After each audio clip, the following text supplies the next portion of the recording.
mënoon ñàkk a ñëw. waa ji mooy Diop tey bu ngeen seetloo keroog bu ñuy baari kër Ousmane su ma leen déglu di baari kër boo leen xoolee ki doon déployé ko sol. yow yaay patriote mag bi moom si moom la ñu rootee day tooñ moom si moom la ñu rootee. dafa am lu muy liggéey parce que loo xam ne dafa am solo xam nga parti politique communication parti politique visibilité la laaj te visibilité bi dafa am à travers laaj bi def à travers donc avocat def nañ 2 jours de campagne actuellement yëpp yaa ngi non c'est déjà Touba moom comme ni ko patriote yëpp waxee parce que ñi suivre sama live mooy TikTok yi ak Facebook ñëpp dañ ne ñun ñoo jël premier avant président Sonko wàcc ci terrain yéen wàcc ngeen terrain su ma nee Touba yéen laa quoi yéen Babacar yéen parce que comme ni ko waxee rek harmonie ñun on travaille dans l'harmonie quoi c'est-à-dire parti moom dañ ko structuré du n'importe qui mooy wax du n'importe qui mooy jël benn décision ñu koy appliqué mais soo xoolee fii yëpp xew xam nga ne cohérence am na ci liggéey efficacité am na ci liggéey mais ce qui est extraordinaire mooy communication c'est-à-dire yéen ñëpp dañoo rafetlu patriote yi ne taxawaayu Touba su ñëpp defoon ni moom su ñëpp defoon ni yéen président Sonko 2024 du campagne day dem dina xam ne ndam ni gars yi ne ko pare te incha allah bi 2024 dañoo bëgg mu jiwee ak Macky Sall kii di jug kii di génn yàlla mën na ko yàlla mais en tout cas yéen dañu leen di jaajëfal parce que commentaire yi mi ngi fi gars yi à chaque fois que ñu fay dañ ne laaj fii mooy fan gëmuñ ne sax Touba la parce que cortège ak communication bi ak ñi ni mu leen jaral ngeen di wàcc di jox ay espèces yu di leeral nit ñi ne Abdoulaye nañu wat parce que fii dafa nekk lu xaw a sensible lu xaw a compliqué Touba parce que local yi yéen a def combat bu am solo xeex bu am solo ba gagné mooy yéen est-ce que moom gañ ci local yi à la cadre de même pas 1 an tey ñu ñëw ñu ne léegi waa Touba da ngeen di changé le vote wala ngeen voté léegi yeewu askan wi parce que da ngeen di woote léegi PDS wàllu boo xool fu ngeen dem dañ naan la ñun Sonko lañ àndal ñu ngeen di campagne kon nag li ci des mooy lan mooy le travail interne c'est-à-dire sur le terrain comme ni ngeen def rek porte à porte dem waxtaan ak askan wi xamal ñu ne Abdoulaye Wade ak Sonko benn lañ te président Sonko li may wax rek nee naa leen amul benn jëf bu muy jëf mu incohérence amul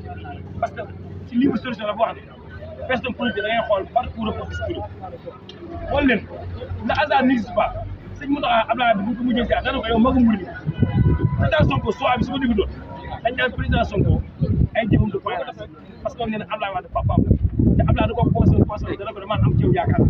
léegi nag bu fekkee nag mu def harmonie boobu c'est-à-dire mu ne moom day jiital fii Abdoulaye Wade nañ xool waxam ak jëfam amul différence Sénégalais yi nañ gën a découvrir kan mooy Ousmane Sonko kon baaw ga foofu la yeewal kàddu yi di leen sant di leen gërëm mais di wax aussi si problème RTS président Sonko dafa jël micro démb RTS ne dindi leen man may waxaat loolu du bës day leer may waxaat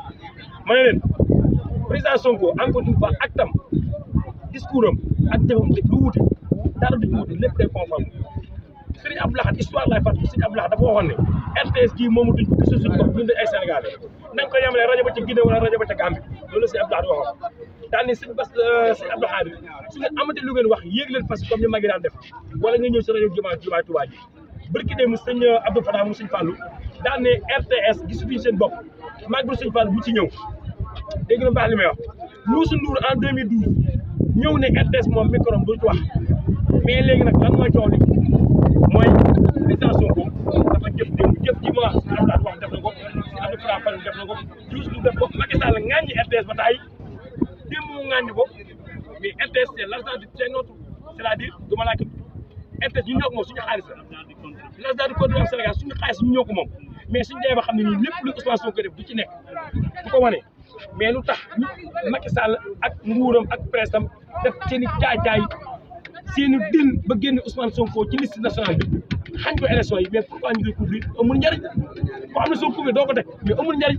président Sonko nag dëgg googu mu nekk ak wéetoog gi wéetoog yàlla gëm Sénégalais yi wuure Sénégalais parce que dane ginnaaw yàlla suñu borom moom Sénégal la dégg boom lépp mu jëf ñax na Sénégalais dañ naan président Sonko delloo bul sa boyoo yéen nag waa TFM yi lay wax waaye yéen am nañ fulla am nañ fayda seen micro jël naa ko sànni ko mu suñu manifestation bi déggu leen kenn wax fàtte na lépp laaj incha allah rabbi noonu la ñu continuer ba 2024 lu mu leen jaral ñun dañu ko jaral maa ngi yor foofu man ci góor jigéen moom gagné dañ koy validé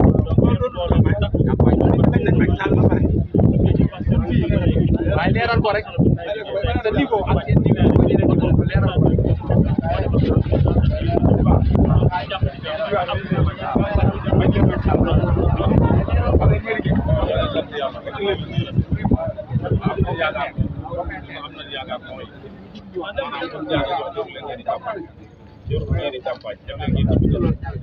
waaye nag da leen gën a leeral bulletin bi ba tey mooy Abdoulaye Wade bi ngeen ko def Sonko bi dañ ko wote du quoi Abdoulaye Wade bii lañ ko wote Abdoulaye Wade bii lañ àndal moom ci jamono bii ñu toll nekk ci boole nii waaw moom bii lañ bëgg ñu wote bu Sonko boo kenn la bii la ñu bëgg ñu dugal ko ci emploi yi na fees jàll ñu teel a sangu defar fii moom wax dëgg yàlla am nañ ci yaakaar bu baax a baax a baax ñu ngi sant sëñ bu baax nga am nañ yaakaar ne dañuy gañe tamit loolu moom yaakaar nañ moom bu baax ñoo ngi leen sant nag yéen ñëpp parce que fi ngeen def àndandoo di liggéeyal dëkk bi ñun moo ñu indi ci politique waaye dañoo doon politique ñi ñu xam ñëpp xam ne dañoo doon politique waaye nag ku yërëm askan wi ñu gis kuy dóor askan wi ñu bàyyi la ñun noonu lañ mel ñun Sénégal yëpp loolu nekk ci politique askan wi ku leen jàppale amul ma sàmm ma dem ba dana ñëw ci yow Sonko nag loolu la ñu wan moo tax ñu topp ci ginnaawam moo tax ñu topp ci ginnaaw da bëgg nañ ko yóbbu pale bu soobee yàlla ñun ñëpp ñu góorgóorlu gën a jàppante gën a bokk ndey bokk bàyyi lii doon moo am solo mooy bëggante gi ñu def sax ñun ñëpp ni dañoo mel ne ñoo bokk kër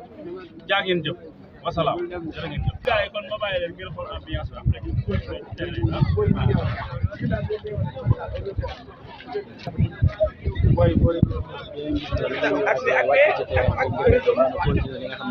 après campagne fii ci diwaanu Mbacké ni ñu ko doon defee saa su ne saa su ñu xëyee si yéen ñi nga xam ne nag takkat naa seen lool xam ne ñu ngi wàcc ngir wàccaat ci terrain bi mën a taxawalaat li nga xam ne nag moom moo liggéey nekk na loo xam ne métti na métti woo waaw ndax Abdoulaye Wade xam nañ ko fi Ousmane Sonko yi xam nañ ko fi Ousmane Sonko moom la ndaw ñu bëgg Abdoulaye Wade moom la mag ñi bëgg kon nag dana neex a gañe lool incha allah rabbi am nañ ci yaakaar lool